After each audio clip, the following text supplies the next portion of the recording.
Bem-vindo ao valsaconfusas.com. Essa é a primeira videoaula do blog, onde eu vou trabalhar um pouquinho de teoria musical, bem introdutório, e sempre com o objetivo de escrever partitura. E quem não conhece o valsaconfusas.com, é um site que está começando agora, e o objetivo é que todo mundo tire suas partituras da gaveta. Tem uma série de estudantes de música, estudantes de violino, de piano clássico, que compõem, mostram as suas músicas para os seus professores e familiares, e depois essas músicas ficam guardadas, ninguém mais conhece. A ideia do blog é incentivar que esses alunos e outros músicos em geral escrevam suas músicas, registrem elas e publiquem na internet. Façam um vídeo tocando a música e mandem para mim com a partitura registrada. Eu vou publicar as duas coisas na nossa galeria, lá no blog, e as pessoas vão poder conhecer as músicas uns dos outros e trocar essas partituras, para aprender a tocar as músicas dos outros colegas. Vou começar aqui um pouquinho falando bem do básico de música, para que todo mundo possa aprender, né, escrever sua partitura mesmo sem saber absolutamente nada. Então vamos lá, o que é a música? Música, se você for olhar na Wikipedia, eles falam que é uma arte onde você combina som e silêncio numa organização ao longo do tempo. Eu particularmente não gosto muito dessa definição mais abstrata. Eu prefiro essa definição mais clássica, onde música, a gente diz que é uma combinação de elementos que envolvendo três conceitos principais fundamentais, que muita gente já deve ter escutado, que é a melodia, a harmonia e o ritmo. Então, o que é cada um desses elementos, né, desses conceitos? A melodia é justamente a sucessão de sons e silêncios na música. Por exemplo, quando você está cantando, ou quando você está assobiando uma música, você está cantando a melodia dela. Você está desenhando a melodia dela com a sua voz, ou com o seu assobio, ou então tocando um instrumento, né? Na partitura é a sequência de notas e pausas que caracterizam a melodia, mas depois a gente vai discutir isso melhor. O que seria então a harmonia, né? A harmonia também é um conjunto de sons, mas é uma combinação simultânea desses sons. Normalmente a melodia ela é um som vem acontecendo após o outro. Na harmonia os sons acontecem de maneira simultânea. Por exemplo, quando tem alguém tocando violão para você cantar, essa pessoa está fazendo uma harmonia para você cantar. Ela está tocando uma série de notas ao mesmo tempo e aquilo funciona como uma base para você escutar e colocar a melodia, desenhar a melodia em cima daquela harmonia. Um elemento bem conhecido é o acorde. Quando a gente vê na televisão um músico, caçulinha, me vê um Mi maior. Ele está pedindo um acorde de Mi maior como base harmônica para ele começar a cantar. E depois disso, o caçulinho vai continuar fazendo a harmonia e a pessoa vai cantar por cima daquela harmonia. E o ritmo, que normalmente todo mundo está mais acostumado, é justamente a regularidade, como esses sons estão dispostos no tempo.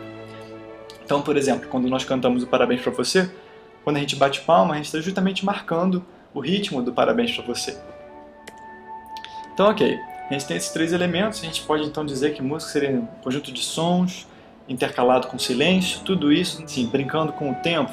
É uma ideia bem abstrata, interessante para caracterizar o que seria a música.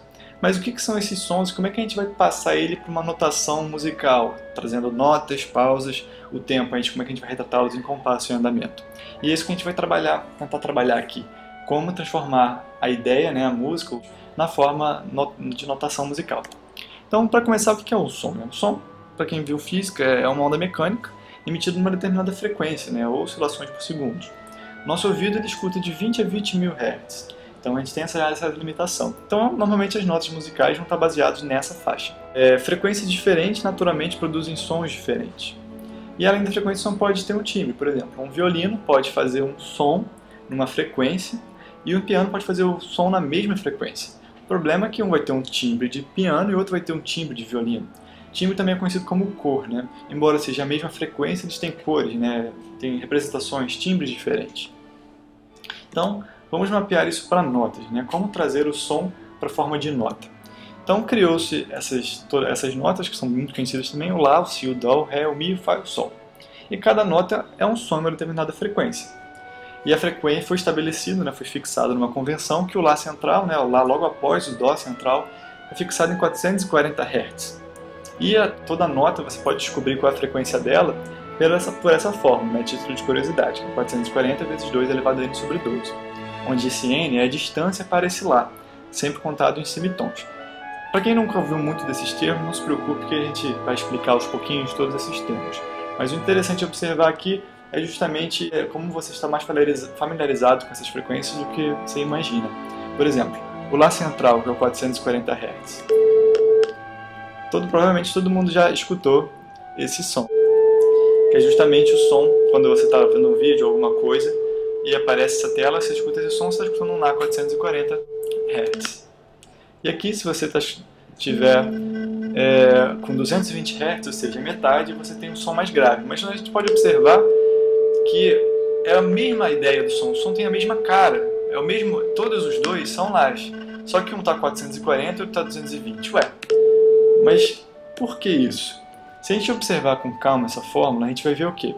Que a cada intervalo de 12, ou seja, entre um Lá e outro, tem 12 intervalos de semitons.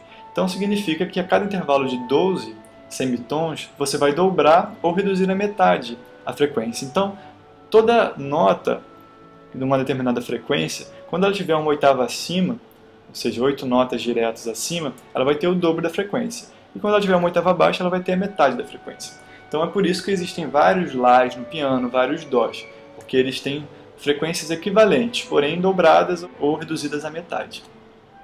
Então essas são as notas, a nomenclatura das notas, né? O Lá, o Si, o Dó, o Ré, Mi, Fá, Sol. E eles são mapeados, né, para outras letras, para outros símbolos, para ficar mais fácil. Normalmente as pessoas estão acostumadas com cifras, vão reconhecer mais esses símbolos aqui de baixo. E por que mapearam desse jeito? Simplesmente porque Lá é a primeira nota e A é a primeira letra do alfabeto. Então mapeou A, B, C, D, E, F, G para essa ordem de notas. Então ok. Então essa é uma cara de uma partitura inicial simples que eu coloquei só para dar um resumo do que a gente discutiu aqui. Então a gente tem o Lá central, né? Aqui o Lá 440 Hz, ele fica justamente nessa posição na partitura. Aqui a gente tem um pentagrama, o pentagrama a gente chama justamente dessas 5 linhas, onde a gente escreve as notas. E as notas são essas bolotinhas. Depois a gente vai descrever melhor tipos diferentes de notas, como representar exatamente cada uma das notas, com seus tempos, etc. Mas a ideia é que esses símbolos eles ficam estabelecidos sempre entre uma linha e outra, ou sobre uma das linhas. E a distância de uma nota para outra é sempre, por exemplo, o Lá está aqui entre a segunda linha e a terceira, e o Si está sobre a terceira linha. E o Dó tem uma diferença de uma linha inteira, né? Ele está entre a terceira e a quarta linha. E assim sucessivamente. Lá, o Si, o Dó, o Ré, o Mi, o Fá, Sol. E aqui a representação mais clássica da escala, a gente começando pelo Dó, esse é o Dó central, você vê que o Lá 440 está aqui, e ele é justamente acima do Dó central. Então aqui decaindo a gente tem o Lá, o Sol, o Fá, o Mi, o Ré e o Dó. Beleza. Então, essa foi a nossa primeira videoaula do Valsas Confusas. Muito obrigado por ter escutado. Acessem o blog. Quem gostou do vídeo, compartilhe, mande para os seus amigos. Todo mundo tem um amigo que compõe música clássica. Então fale para ele participar do blog e discutir com a gente, para a gente progredir e ter uma galeria cheia de novos artistas. Obrigado.